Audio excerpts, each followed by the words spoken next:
उत्तर प्रदेश के मेरठ जिले के पास एक जगह है सरधना, जहाँ का चर्च काफी फेमस है। वहीं रहा करती थी बेगम समरू।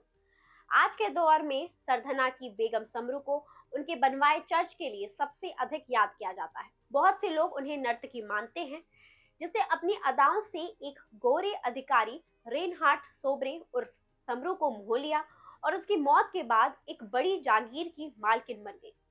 अपने सियासी कौशल से 1778 से 1836 तक मुजफ्फरनगर के बुढ़ाना से अलीगढ़ के टप्पल तक बेगम समरू ने राज किया। इतिहास में लगभग भुला दी गई मेरठ के सरधना की इस जागीरदार के जीवन पर राजगोपाल सिंह वर्मा ने बेगम समरू का सच पुस्तक लिखी है। 272 पेज की ये किताब मेधा पब्लिशिंग हाउस जनवरी 2020 को आई है, जिसको लिखा है राजगोपाल सिंह वर्मा ने। तो करेंगे किताब पर चर्चा, लेकिन उससे पहले if you had not subscribe our channel, please do subscribe and don't forget to press the bell icon. Well, I am Oshi Sahu and you watching बुकबाज।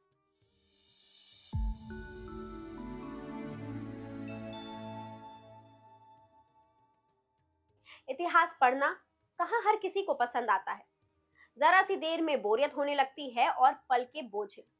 लेकिन कुछ एक पुस्तकें होती हैं जो आपको बोरियत से बचाती हैं और एक रहस्य बरकरार रखती हैं। उन्हीं में से एक पुस्तक राजगोपाल सिंह वर्मा द्वारा लिखी बेगम समरू का सच भी है। इस किताब में बताया गया है कि फरजाना उर्फ बेगम समरू मुगल और ईस्ट इंडिया काल में मेरठ के पास सरधना की जागीरदार रही है, जिन्होंने 58 साल तक एक बड़े भूभाग पर शासन किया। इस किताब के लिए उन्होंने सरधना की उस प्रभावशाली बेगम के व्यक्तित्व की कई पहलुओं पर खोज की और उसे किताब की शक्ल में बदल दिया।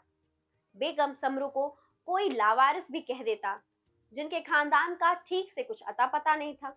उन्होंने कभी भी किसी से गद्दारी नहीं की। कितने ही यतीमों का सहारा भी थी वो। इन लोगों के लिए वह अपने मृत्यु के बाद भी सम्मानजनक जीवन की व्यवस्था कर गई। वह काफी सख्त मिजाज की थी, पर अच्छे लोगों को पलकों पर बैठा कर रखती थी। युद्ध भूमि में हमेशा आगे रहकर, कभी हाथी पर, कभी घोड़े पर, कभी पालकी में सवार, पगड़ी बांधे, तलवार लहराते हुए वो सुंदरी जब अपनी सेना का नेतृत्व करती थी, तब उसके खौफ, हिम्मत और रणनीतियों का ऐसा मेल सामने होता था कि शत्रु सेना का पराजय निश्चित था। ये कहना है सरधना की बेगम समरू के जीवन पर करीब 3 साल के शोध के बाद बेगम समरू का सच पुस्तक लिखने वाले राजगोपाल सिंह वर्मा का। लेखक को इस पुस्तक के लिए लखनऊ में उत्तर प्रदेश शासन के 1 लाख रुपए के पंडित महावीर प्रसाद द्विवेदी पुरस्कार से सम्मानित किया गया। प्रामाणिक इतिहास को ध्यान में रखकर लेखन के कारण यह पुस्तक बेगम समरू को लेकर जनमानस में फैली तमाम भ्रांतियों का निवारण करती है। साथ ही उनके जीवन के विभिन्न अनछुए पहलुओं का एक ईमानदार आकलन कर वास्तविकता को सामने लाने का प्रयास करती है ये किताब। राजगोपाल सिंह कहते हैं, ऐसा नहीं था कि बेगम को अवसर ना मिले या वह महत्वाकांक्षी ना हो, पर फरजाना से बेगम समरू उर्फ जोहाना नोबलिस उर्फ जेब उन निसा बनी। स्त्री के लिए वफादारी और चारित्रिक गुण प्राथमिकता रखते थे।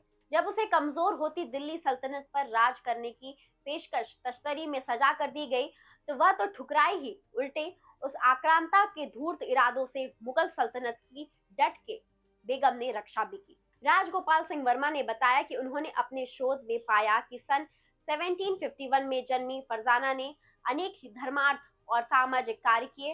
उस दौर के अन्य बहुत से क्षेत्रों के मुकाबले बेगम के इलाके में शांति और सौहार्द कायम रहा। जब सन 1836 में उसकी मौत हुई तो उनके घरों में चूल्हे नहीं जले, सिर्फ रुदन के स्वर शांति को भंग करते थे। बेगम ने अपनी विरासत को लायक वारिस के हाथों सौंपने का पूरा प्रयास किया, पर यह जल्द ही छिन्न भिन्न हो गई। एक 15 वर्ष की बेहद खूबसूरत नृत्यांगना फरजाना, जो जीविका चलाने के लिए दिल्ली में अपने नृत्य के माध्यम से पुरुषों के लिए आकर्षण का केंद्र बनी, और बाद में सरधना की बेगम समरू, जिसे स्वयं अपनी किस्मत पर विश्वास नहीं, वही गरीबी में जीवन बिताती फरजाना रेनहार्ट सोरबे के दिल की मलिका बन गई और 58 वर्षों तक सरधना पर राज करती रही। सरधना की बेगम समरू ने 85 साल की उम्र में जो इतिहास रचा वह अद्वितीय, खासकर उस दौर में जब भारत की राजनीति में कुचक्र, साजिशें, षड्यंत्र और लूटपाट आम बात थी। खुद राजा और बादशाह ही नहीं सुरक्षित था, हर कोई किसी न किसी के विरुद्ध साजिश कर रहा था। कोई सरकार ऐसी ना थी जो स्थिर कही जा सके। यहाँ तक कि ब्रिटिशर्स भी ना उनका कलेक्टर, ना कंपनी, ना उनकी सेना, मगर बाजार की चाहत उन्हें यहाँ रोकी थी। एक ऐसे काल में किसी शक्ति का बार बार अपनी रियासत बचाना और सत्ता संतुलन बनाए रखना आसान नहीं था, खासकर उस रानी का जिसका कोई इतिहास नहीं, कोई अतीत नहीं और कोई भी स्थिर भविष्य नहीं। कब वो राजमहल से निकलकर फिर कोठे पर चली जाएगी, इस बाबत भी कोई निश्चिंता नहीं, मगर ये बेगम की बुद्धि ही थी जिसके बूते वो कोठे से निकलकर इतनी बड़ी मलिका बनी। यकीनन बेगम समरू को इतिहास में याद रखना चाहिए, पर उस दौर के दस्तावेज बेगम के बारे में बहुत कुछ नहीं बताते। ये दुर्भाग्य ही कहा जाएगा कि बेगम समरू का इतिहास लिखने में किसी ने रुचि नहीं दिखाई। मेडवेल और मुगलों का पतन लिखने वालों ने भी बेगम को भुला दिया। ऐसे समय में अगर बेगम समरू का सच बताने का कोई लेखक आतुर दिखा तो वो उसके प्रयास की भूरी भूरी प्रशंसा होनी चाहिए। राजगोपाल सिंह वर्मा ने बेगम समरू का इतिहास लिखते समय इस लालित्य और इतिहास के तारतम्य को बनाए रखा। इस वजह से यह एक ललित शैली में लिखा हुआ इतिहास बन पड़ा। इस समरू के सच की शुरुआत ही बड़े नाटकीय अंदाज में होती है, जब समरू साहब चांदनी चौक में गुलबदन बेगम के कोठे में नाच देखने के लिए आते हैं। वहीं फरजाना से उनकी आंखें चार होती है। सोरसी फरजाना की बात करने और उन्हें लुभाने की शैली पर वे इतने फिदा होते हैं कि अपना दिल दे बैठते हैं। फरजाना से वे विवाह करते हैं और फिर शुरू होती है बेगम समरू की कहानी। राजगोपाल सिंह वर्मा के साहस, धैर्य और उनके शोध को दाद देनी चाहिए कि अत्यंत श्रम के साथ उन्होंने बेगम समरू का इतिहास लिखा। उम्मीद है आपको हमारा ये वीडियो पसंद आया होगा। ऐसी ही वीडियो देखने के लिए हमारे चैनल को अभी सब्सक्राइब करें। सायोनारा।